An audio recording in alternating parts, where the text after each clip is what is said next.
ఆరాధన దినము, దేవుణ్ణి స్తుతించే దినము, దేవుణ్ణి ఆరాధించే దినము, మహింపరిచే దినము, ఘనపరిచే దినము, హెచ్చించే దినము. కాబట్టి మనమందరం కూడా దేవుణ్ణి హెచ్చించాలంటే, ఘనపరచాలంటే, మహింపరచాలంటే దేవుని ఆత్మ చేత నింపబడాల. దేవుని ఆత్మ చేత నింపబడి ఆయన్ని మనం చూసి ఆత్మతో సత్యముతో ఆరాధించినట్లయితే దేవుడు నీతోనూ నాతోనూ మనందరితో కూడా మాట్లాడే దేవుడు. దేవునికి మహిమ కలుగును గాక. హల్లెలూయా. ఈ పరిశుద్ధ దినములో, ఈ ప్రభు దినములో, ఈ పూజా దినములో దేవుడు మన మధ్యలోనికి వచ్చింది ఎందుకంటే నీతో మాట్లాడాలని.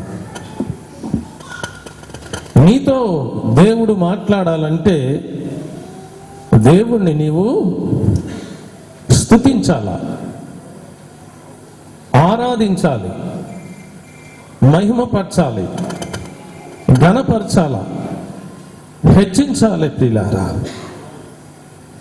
నీవు ఆ ఉన్నటువంటి పనులను జరిగించినట్లయితే దేవుడు నీ సమీపంలోనికి వచ్చి నీతో మాట్లాడే దేవుడై ఉంటున్నాడు. నిన్ను తాకే దేవుడై ఉంటున్నాడు. తన మహిమతో నింపే దేవుడై ఉంటున్నాడు. తన శక్తితో నింపే దేవుడై ఉంటున్నాడు. తన ప్రభావముతో నింపే దేవుడై ఉంటున్నాడు. అప్పుడు మనం ఏకముగా కూడి ఆయన మహిమపరిచినప్పుడు, ఆయన ఘనపరిచినప్పుడు, ఆయనను హెచ్చించినప్పుడు ఆయన సంతోషించి ఆనందించి మనల్ని దీవించి ఆశీర్వదించే దేవుడు. అందుచేతన ఈ పరిశుద్ధ దినములో, ఈ ప్రభు దినములో, ఈ పూజా దినములో, ఆరాధన దినములో ఆయన మన మధ్యలో స్తుతుల సింహాసనం మీద ఆసీనుడిగా ఉన్నప్పుడు ఆయనతో పాటు కూడా కెరూబులు, సరూబులు, కోట్ల కొలది దేవదూతల సమూహం కూడా వస్తాయని మనం ఎన్నో మార్లు మాట్లాడుకున్నాం. ఆయనతో పాటు ఉన్నటువంటి కెరూబులు, సరూబులు, దేవదూతలు దేవుణ్ణి స్తుతిస్తూ ఉంటుండగా మనము కూడా దేవుణ్ణి స్తుతించినప్పుడు దేవుడు మనతో మాట్లాడతాడు. తన మెల్లనైన స్వరము వినిపింపచేస్తాడు. తన మాధుర్యమైనటువంటి స్వరాన్ని వినిపింపచేస్తాడు. కాబట్టి దేవుని వాక్యములో చూసినట్లయితే చూడండి, మనం చదువుకున్నటువంటి భాగంలో 99వ కీర్తనలో చూసినట్లయితే 7వ వచనంలో ఉంటుంది ఈ మాట. మేఘస్తంభములో నుండి ఆయన వారితో మాట్లాడెను. దేవునికి మహిమ కలుగును గాక. హల్లెలూయా చెప్దాం. హల్లెలూయా, హల్లెలూయా. దేవదూతలు కోట్ల కొలది ఉన్నాయి.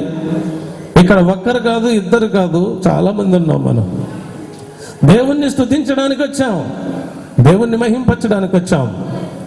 స్తుతి యాగము చేయువాడే నన్ను ఘనపరచువాడు. మీరు స్తుతి చేస్తే ఇక్కడ ఉన్నటువంటి వ్యక్తుల్ని ఎవరిని కాదు కానీ ఘనపరిచేది మన మధ్యలో స్తుతుల సింహాసనం మీద ఆసీనుడిగా ఉండి అదృశ్యుడిగా ఉన్నటువంటి దేవాది దేవుణ్ణి నువ్వు ఘనపరుస్తున్నావు. దేవుణ్ణి నీవు ఘనపరిచినట్లయితే దేవుడు నీతో మాట్లాడతానంటున్నాడు. ఆయన మన పితరులతో మాట్లాడినటువంటి దేవుడు, మన పితరులతో సంభాషించినటువంటి దేవుడు. ఆయన ఎన్నడూ కూడా మాట తప్పని దేవుడు, ఎన్నడూ కూడా మార్పు లేనటువంటి దేవుడు. మన పితరులతో మాట్లాడాడు ఎన్నో విధములుగా. మేఘస్తంభములో నుండి మాట్లాడాడు, అగ్ని స్తంభములో నుండి మాట్లాడాడు. పగలు మేఘస్తంభముగా, రాత్రి అగ్ని స్తంభముగా ఉండి మన పితరులతో మాట్లాడినటువంటి దేవుడు ఈ పరిశుద్ధ దినములో, ఈ ప్రభు దినములో, ఈ పూజా దినములో నీతో మాట్లాడాలని, నాతో మాట్లాడాలని, మనందరితో మాట్లాడాలని మన మధ్యలోనికి వచ్చి మన స్తుతుల సింహాసనం మీద ఆయన ఆసీనుడిగా ఉన్నటువంటి దేవుడు. ఆసీనుడిగా ఉన్నటువంటి దేవుణ్ణి సాష్టాంగ నమస్కారం చేసి ఆయన ఆత్మచేత నింపబడి మనం దేవుణ్ణి స్తుతించినట్లయితే దేవుడు నిన్ను దీవిస్తాడు, ఆశీర్వదిస్తాడు.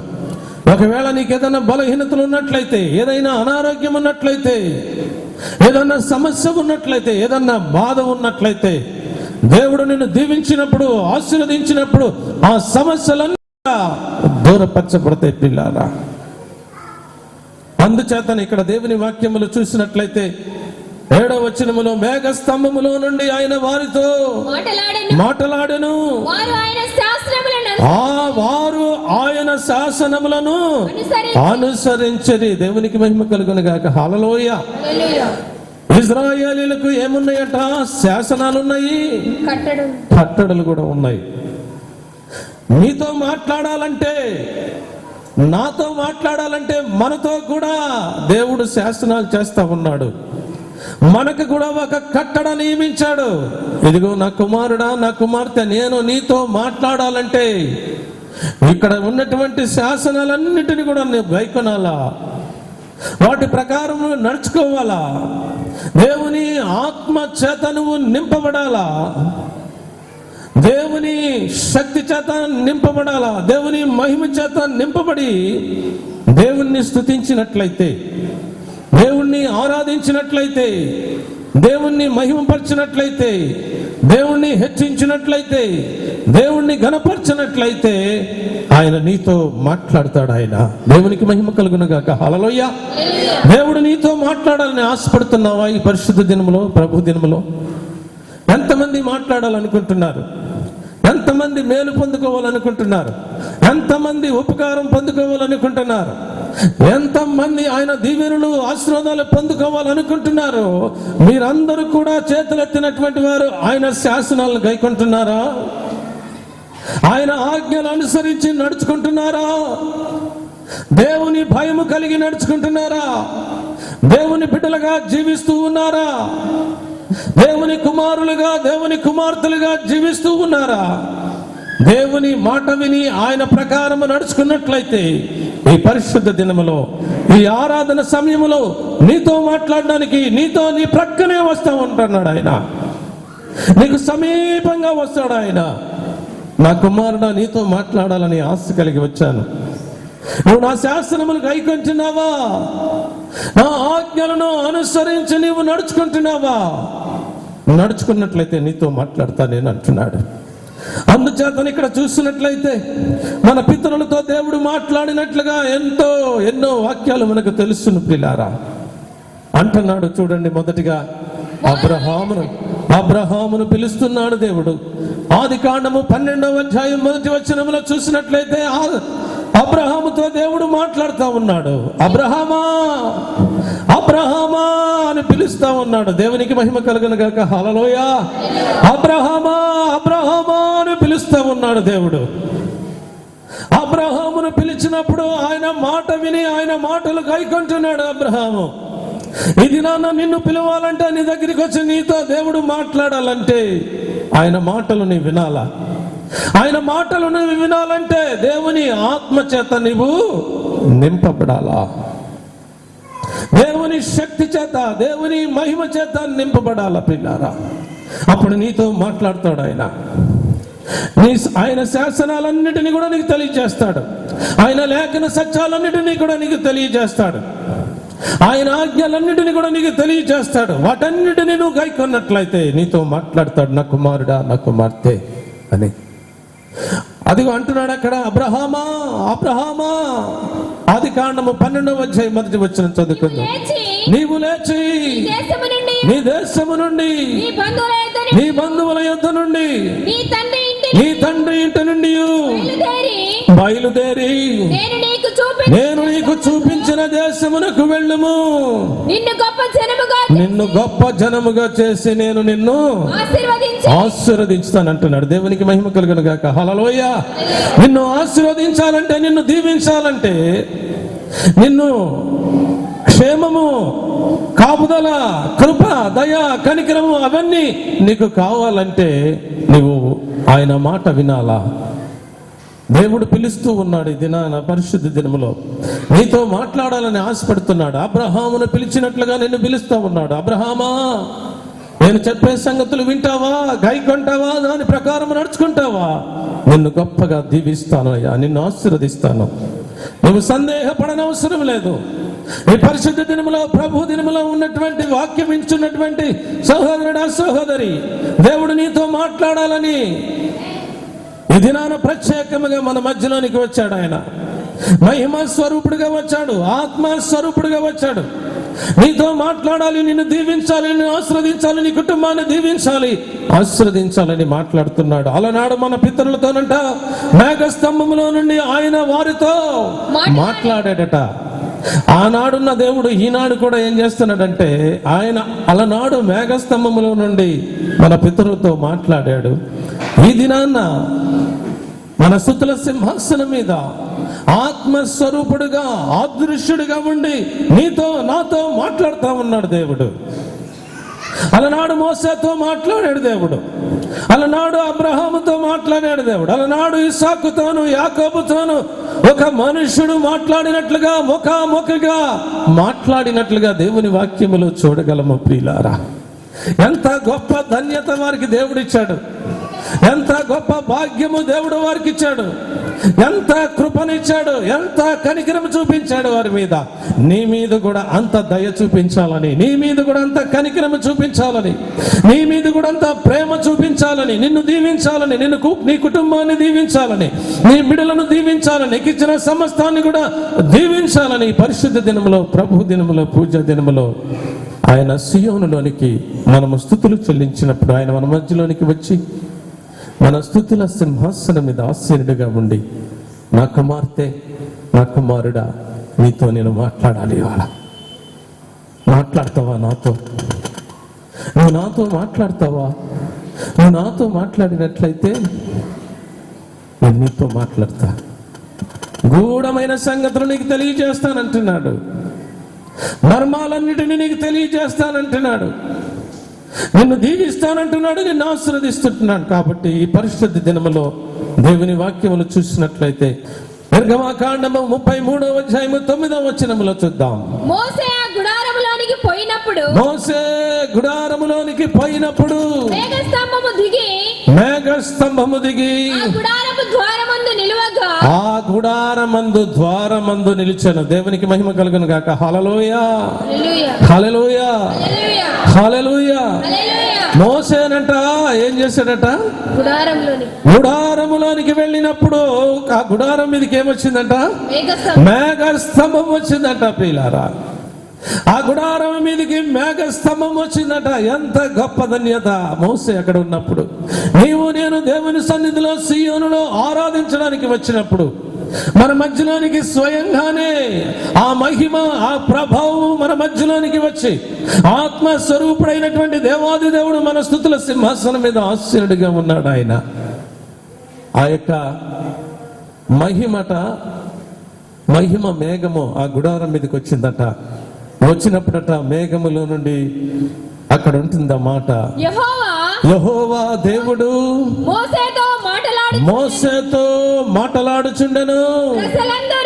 ప్రజలందరూ ఆ మేఘస్తంభము ఆ గుడారము ద్వారమున నిలిచి ఉండుట చూచి లేచి ప్రతి వాడును తన గుడారము ద్వారమందు నమస్కారము చేయుచుండేది. దేవునికి మహిమ కలుగును గాక. హల్లెలూయా. ఎవరికి నమస్కారం చేస్తున్నారు వీళ్ళందరూ కూడా? దేవునికి నమస్కారం చేస్తా ఉన్నారు. ఆ మేఘము వచ్చిందంటే మోసే దగ్గరికి వెళ్ళి మేఘములో నుండి మాట్లాడుతూ ఉన్నాడు దేవుడు. మోసే మోసే మోసే అని పిలుస్తూ ఉన్నాడు. సంగతులన్నీ తెలియజేస్తా ఉన్నాడు. అద్భుత కార్యాలు, ఆశ్చర్య కార్యాలు, గొప్ప కార్యాలు ఇదిగో నా ద్వారా మీరు చూస్తారు, నా కుమారులారా, నా కుమార్తెలారా అని మోసేతో ముఖాముఖిగా మాట్లాడినప్పుడు వారందరికీ ఏం కలిగిందట? భయము కలిగిందట. వారందరికీ ఏమి కలిగిందట? వణుకు పుట్టిందట. వారందరూ గడగడలాడుతూ ఉన్నారట. ఆ మహిమను చూడలేకపోవచ్చు, ఆ ప్రభావమును చూడలేకపోవచ్చు ప్రజలందరూ. ఆ గుడారముల ద్వారముల యొద్ద ప్రజలందరూ కూడా దేవుడు మోసేతో మాట్లాడుచుండగా భయపడిపోయి ఉంటున్నారు, వణికిపోయి ఉంటున్నారు. చేసింది ఏంటంటే వారందరూ కూడా సాగిలపడి నమస్కారం చేస్తా ఉన్నారు. దేవునికి మహిమ కలుగును గాక. హల్లెలూయా. ఈ దినాన నీవు నేను మనమందరం చేయవలసింది ఏంటంటే, జీవము కలిగిన దేవుడు మన మధ్యలో ఉన్నాడు గనుక, జీవాధిపతి మన మధ్యలో ఉన్నాడు గనుక సమస్త సృష్టికర్త అయినటువంటి దేవాది దేవుడు మన మధ్యలో ఉన్నాడు కనుక, నిన్ను నన్ను మనందరినీ నిర్మించినటువంటి దేవుడు మన మధ్యలో ఉన్నాడు కనుక, ఆత్మస్వరూపుడుగా ఉన్నాడు కనుక, అదృశ్యుడిగా ఉన్నాడు కనుక, నీతో నాతో మాట్లాడాలని ఆశపడి ఆ పరిశుద్ధ దినములో, ప్రభు దినములో, పూజా దినములో, ఆరాధన దినములో మనం స్తుతులు చెల్లించినప్పుడు మన స్తుతుల సింహాసనం మీద ఆయన ఆసీనుడిగా ఉండి నీ వైపు చూస్తూ ఉన్నాడు. ఆయన నువ్వు ఆత్మచేత నింపబడి ఆయన్ని స్తుతించినట్లయితే, సాగిలపడి నమస్కారం చేసినట్లయితే, ఆయన నిన్ను నన్ను కూడా చూసి నీతో మాట్లాడి, నాతో మాట్లాడి, మనందరితో మాట్లాడి ఆయన దీవించే దేవుడు, ఆయన ఆశీర్వదించే దేవుడు. కాబట్టి ప్రియులారా, ఈ పరిశుద్ధ దినంలో, ప్రభు దినంలో మనమందరం కూడా స్తుతి చెల్లించినప్పుడు, మనం ఆరాధించినప్పుడు, దీవించేటప్పుడు ముఖాముఖిగా నీతో మాట్లాడతాడు ఆయన. చూడండి దేవుని వాక్యము 32వ అధ్యాయం, ఆదికాండం 32వ అధ్యాయం 30వ వచనంలో చూసినట్లయితే, యాకోబు నేను ముఖాముఖిగా దేవునిని చూచితిని, అయినను నా ప్రాణమును దక్కినదని ఆ స్థలమునకు పెనూయేలోని పేరు పెట్టెను. దేవునికి మహిమ కలుగును గాక. హల్లెలూయా. ఏం చేశాడంట? ముఖాముఖిగా దేవుణ్ణి చూశాడట. దేవుణ్ణి చూడాలంటే, ఆయన మా ఆత్మస్వరూపుడిగా ఉన్నటువంటి దేవాది దేవుణ్ణి ఈ దినాన నీవు చూడాలంటే, నేను చూడాలంటే, మనమందరం చూడాలంటే మనం ఏం చేయాలా? దేవుని ఆత్మచేత నింపబడాలా. నువ్వు దేవుని ఆత్మచేత నింపబడినట్లయితే మన మధ్యలో ఉన్నటువంటి దేవుణ్ణి ఏం చేస్తావు? ముఖాముఖిగా చూస్తావు. ముఖాముఖిగా చూసినప్పుడు దేవుడు నీతో మాట్లాడతాడు. ఆయన స్వరము నీకు వినబడుతూ ఉంది, ఆయన మాట నీకు వినబడుతుంది. ముఖాముఖిగా ఒక మనుష్యుడు మాట్లాడినట్లుగా ముఖాముఖిగా మాట్లాడుకొనెను అని ఉంటుంది దేవుని వాక్యములో. కాబట్టి ఈ పరిశుద్ధ దినములో, ఈ ప్రభు దినములో, ఈ పూజా దినములో నీతో దేవుడు మాట్లాడడానికి ఆయన చూసినట్లయితే చూడండి, అక్కడ ఆయన ఇక్కడ కీర్తన గ్రంథం 99లో అంటాడు, మేఘస్తంభములో నుండి ఆయన వారితో మాట్లాడెను, వారు ఆయన శాసనములను అనుసరించిరి, ఆయన తమకిచ్చిన కట్టడలను వారు అనుసరించిరి. యెహోవా మా దేవా, నీవు వారికి ఉత్తరమిచ్చితివి, వారి క్రియలను బట్టి